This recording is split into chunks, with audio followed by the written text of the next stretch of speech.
Bienvenidos, queridos amigos, a esta edición y a este programa que se llama Marcando el Norte.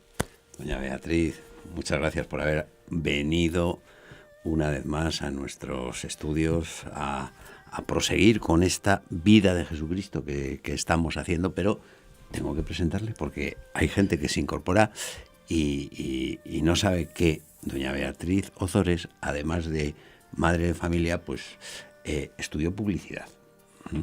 De ahí que transmita también los mensajes. Yo creo que eso algo tiene que influir. Es que ahora hago publicidad de lo más importante. Eso es, claro. Es que aquí el que tuvo, retuvo. Bueno, eso sí, nos la hace en español. Podía hacerla en inglés porque como es traductor jurado de inglés, pues es bilingüe y bueno, pero yo no me enteraría. Y por lo tanto, muy bien. Pero ella, toda esta sabiduría que tiene, la tiene adquirida porque ella es licenciada en ciencias religiosas, que esto es lo que le da base pues para contarnos todas estas cosas de las que estamos hablando. Y en esta vida de Jesús nos habíamos quedado en el templo. En el templo. No habíamos salido de ahí todavía. No, habíamos hablado de los 3 ritos. Circuncisión, a ver si me lo aprendí yo bien. Purificación de las mujeres que habían dado a luz y entrega y rescate del primogénito. Exacto. Bueno, pues venga. ¿Y qué pasa? ¿Pasa alguna cosita más en el templo? En el templo pasa que cuando ya están allí, nos cuenta San Lucas que había por entonces en Jerusalén un hombre llamado Simeón. Hoy vamos a hablar de Simeón y de Ana. Pues estaba Simeón en el templo y nos dice San Lucas que era un hombre justo y temeroso de Dios, esperaba la consolación de Israel y el Espíritu Santo estaba con él. ¿Este que era un sacerdote o Simeón? No sé. Un hombre llamado Simeón. Un hombre llamado Simeón. Justo, como ha dicho usted. Pues lo que estamos llamados a ser todos. Justo y temeroso de Dios, esperaba la consolación de Israel y el Espíritu Santo estaba con él. Vamos a ver.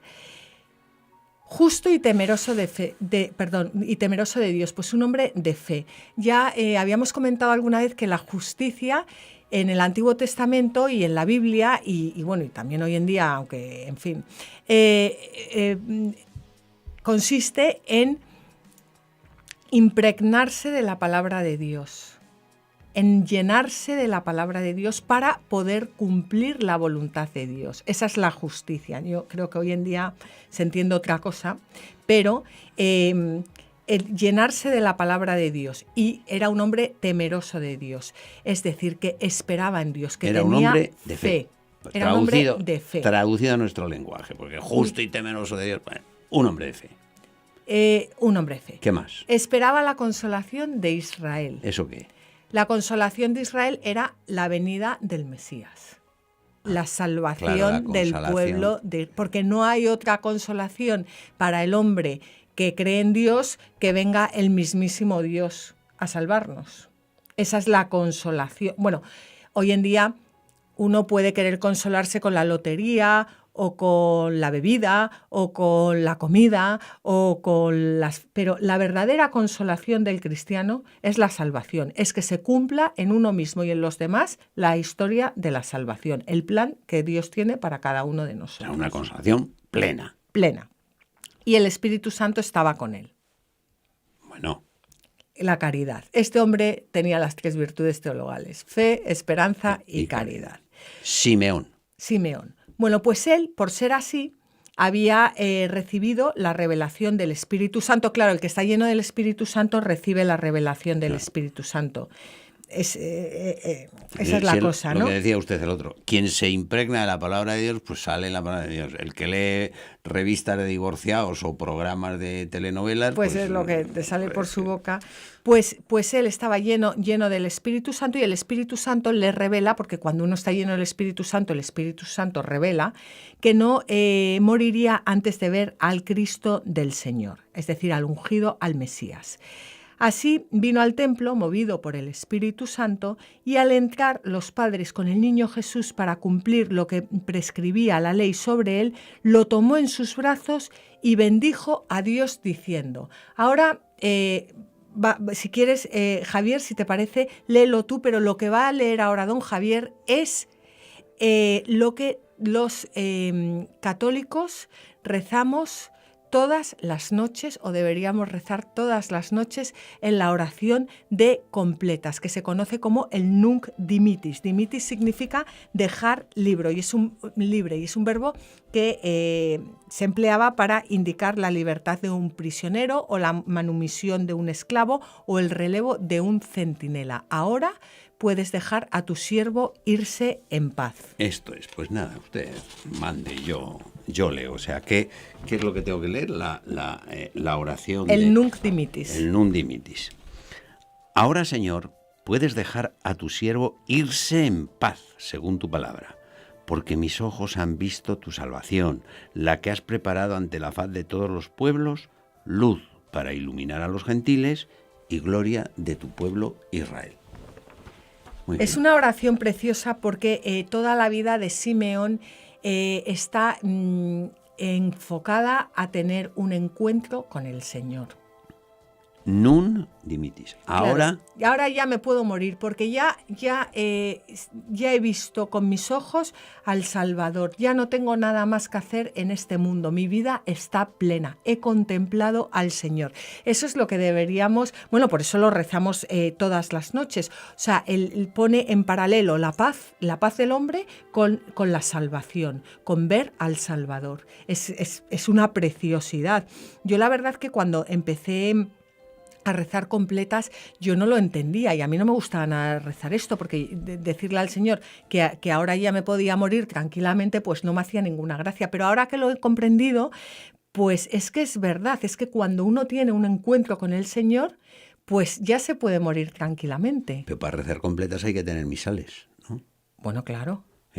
Claro. Pero, bueno, hay que aprender a... Pero con un misal, pero yo le he visto a usted con... Bueno, eso es una aplicación del móvil. O sea, pero que hay aplicaciones. Hay aplicaciones No, digo, por si alguien de la dice, liturgia es que de las horas. Ah, sí, o sea, busca uno. Ya los últimos papas han pedido que los fieles laicos recemos la liturgia de las horas, porque es la oración de la Iglesia, no es una oración para curas y monjas, es para todos. Pero bueno, ahí ya entraríamos en otro tema que si no, no vamos a acabar con Simeón y con Ana. ¿Ana también? Ana también. Simeón. O sea, 2 por el precio de un programa. 2 por el precio de Venga, uno. Simeón. Simeón. Bueno, el caso es que Simeón, lo más importante de toda su vida es el encuentro con el Señor. No hay nada más importante. Ya. Por eso la profecía que vamos a leer ahora de boca de Simeón es una profecía que es para cada uno de nosotros. Nos cuenta Lucas que su padre y su madre estaban admirados por las cosas que se decían de él, o sea, del niño.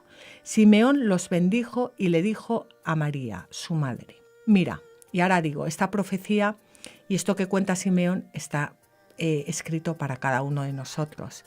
Este ha sido puesto para ruina y resurrección de muchos en Israel y para signo de contradicción, y a tu misma alma la traspasará una espada a fin de que se descubran los pensamientos de muchos corazones.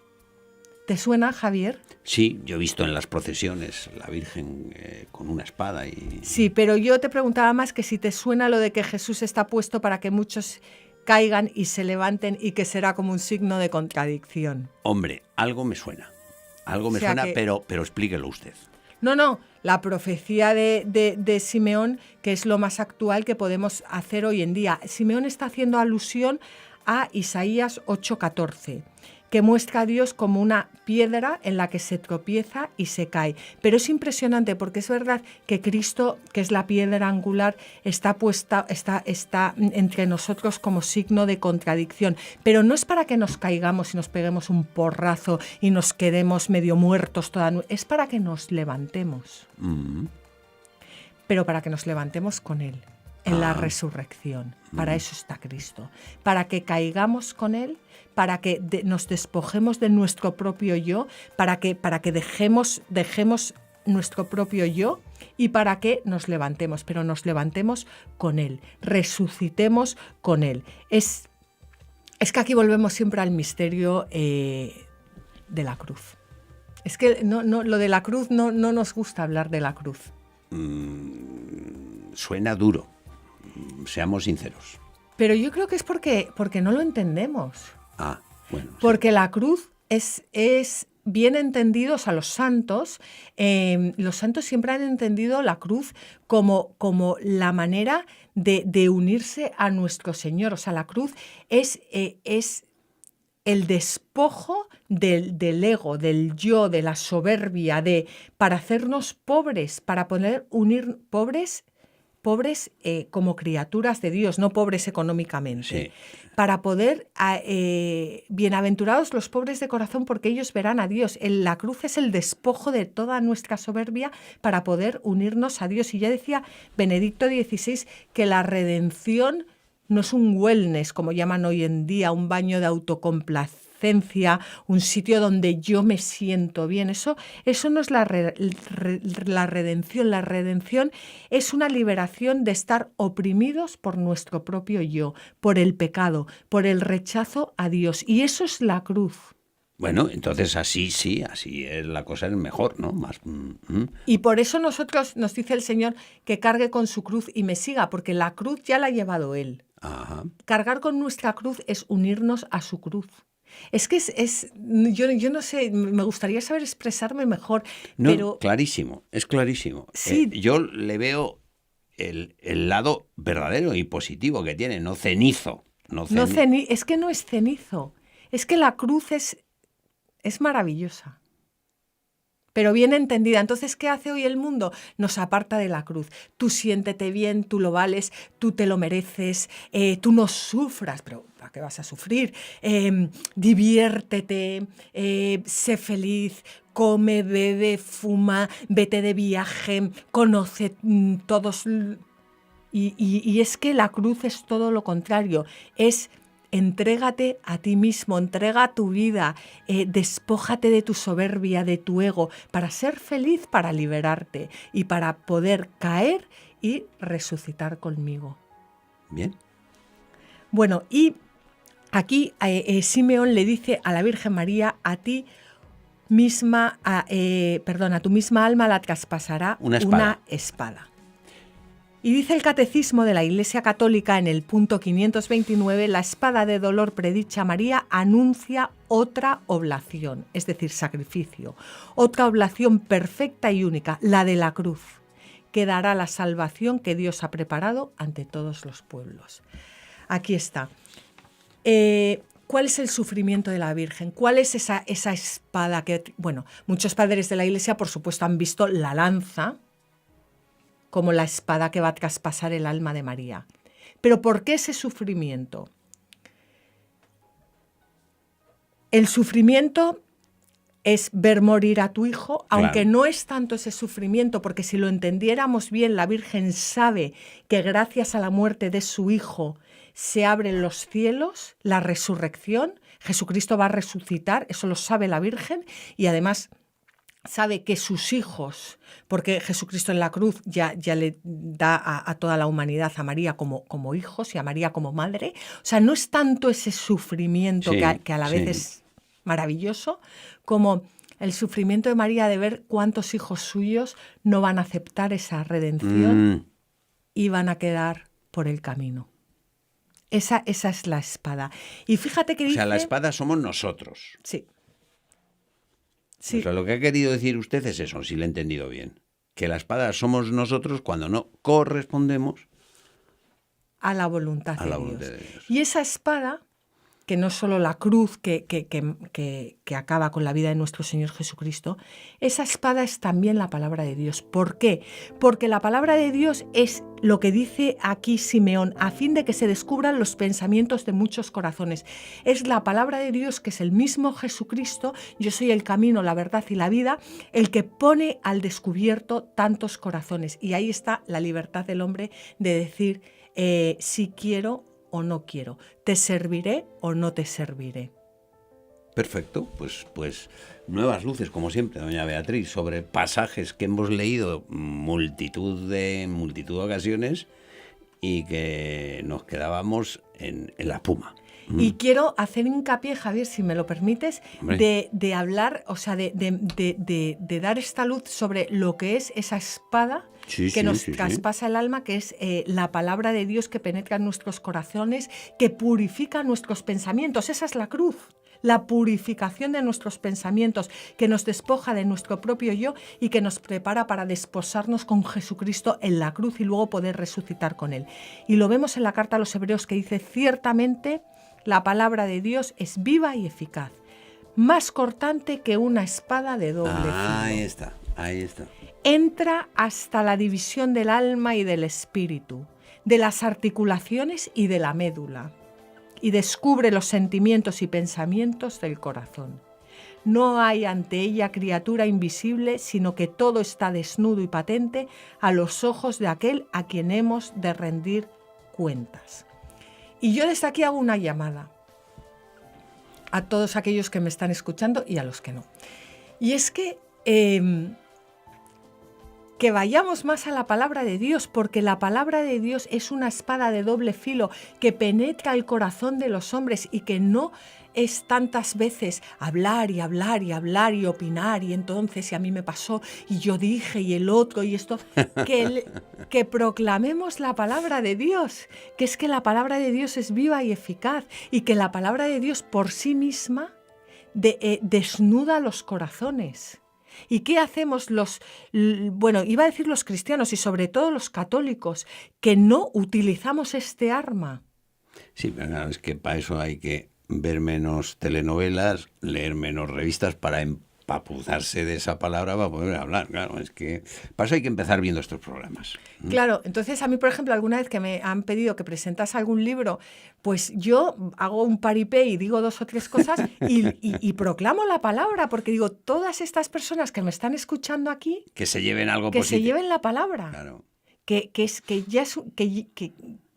ya hará. Le alabo el gusto porque he estado en alguna de esas presentaciones y viene muy bien. Bueno, pues entonces vamos a lo importante, Adelante. Que es que aceptar la redención exige aceptar esa espada de dolor predicha a María por Simeón, hasta hacernos uno en la cruz para resucitar con Él. Y entonces ahí es María la que nos enseña verdaderamente cómo acercarnos a los demás, cómo compadecernos de ellos, dejando al lado el sentimentalismo y bueno, todas estas cosas que están de moda hoy en día, para poder decir, como San Pablo: estad firmes, ceñidos en la cintura con la verdad, revestidos con la coraza de la justicia y calzados los pies, prontos para proclamar el Evangelio de la paz, tomando en todo momento el escudo de la fe, con el que podáis apagar los dardos encendidos del maligno.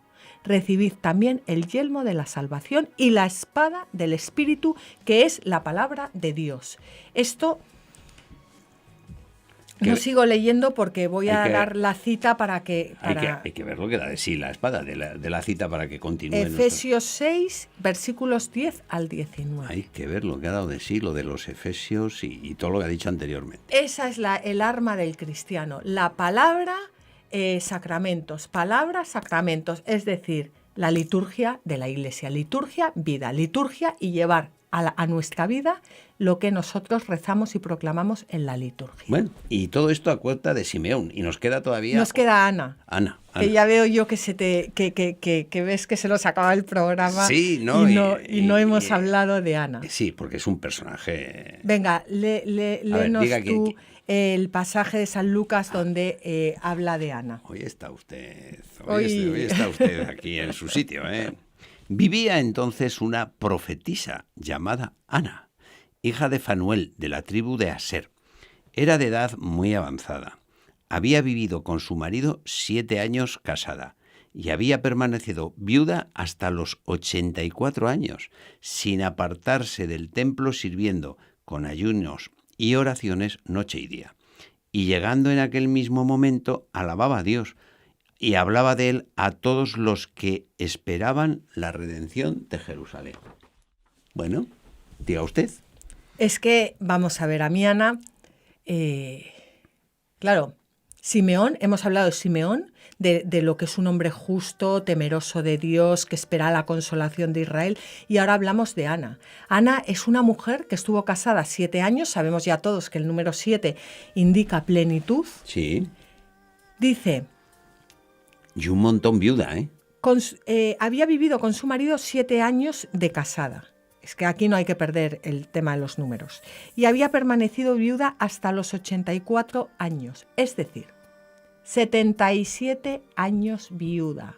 7 casada y 7 viuda. Pero viuda de verdad, porque hay viudas y viudas. Sí, bueno, ¿no? Mire, yo conozco un abogado que arreglaba expedientes de viudas y le decían, deprisa que me tengo que ir de crucero. Y yo, bueno, antes las viudas iban de gregorianas y ahora se van de cruceros. Claro, pues Ana es exactamente lo que estás contando, el modelo... Se iba de gregorianas, de misas el gregorianas. Modelo de la viuda.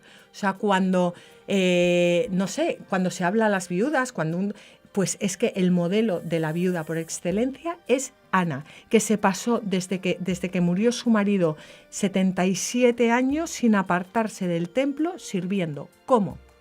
Con ayunos y oraciones, noche y día. Es que hemos perdido también muchas veces lo que es el servicio cristiano. Que sí, que claro que es hacer y hay que hacer muchas cosas, por supuesto, pero la base... Ayuno y oración. Ayuno y oración.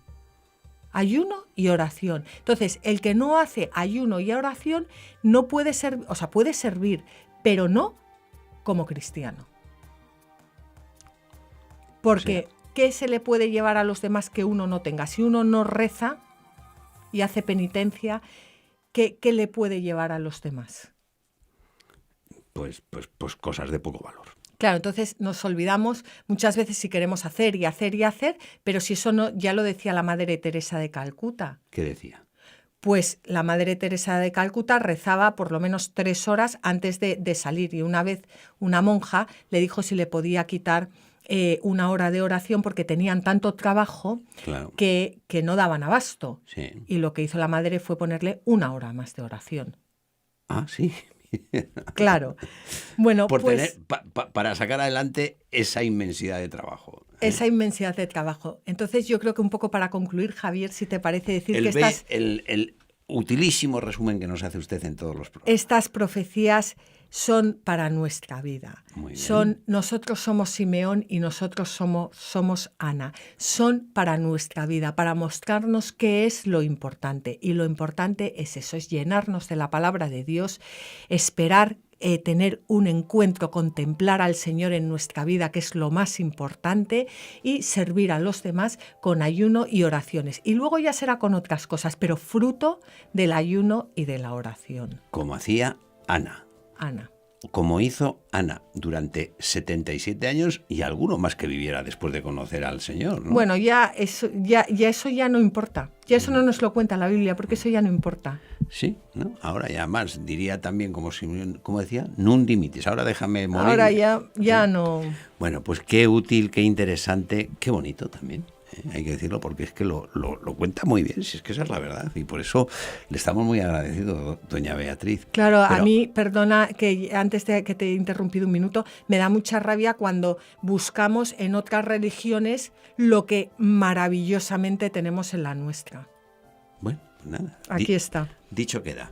Doña Beatriz, muchas gracias. Gracias, Javier. Y a todos ustedes, queridos amigos, muchísimas gracias, pero muchísimas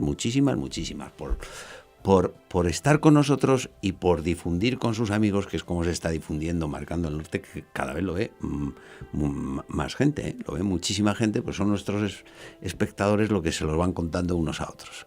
A cambio de todo ello, nosotros nos vamos a poner a trabajar para dentro de pocos días poderles ofrecer una nueva edición de este programa que se llama Marcando el Norte.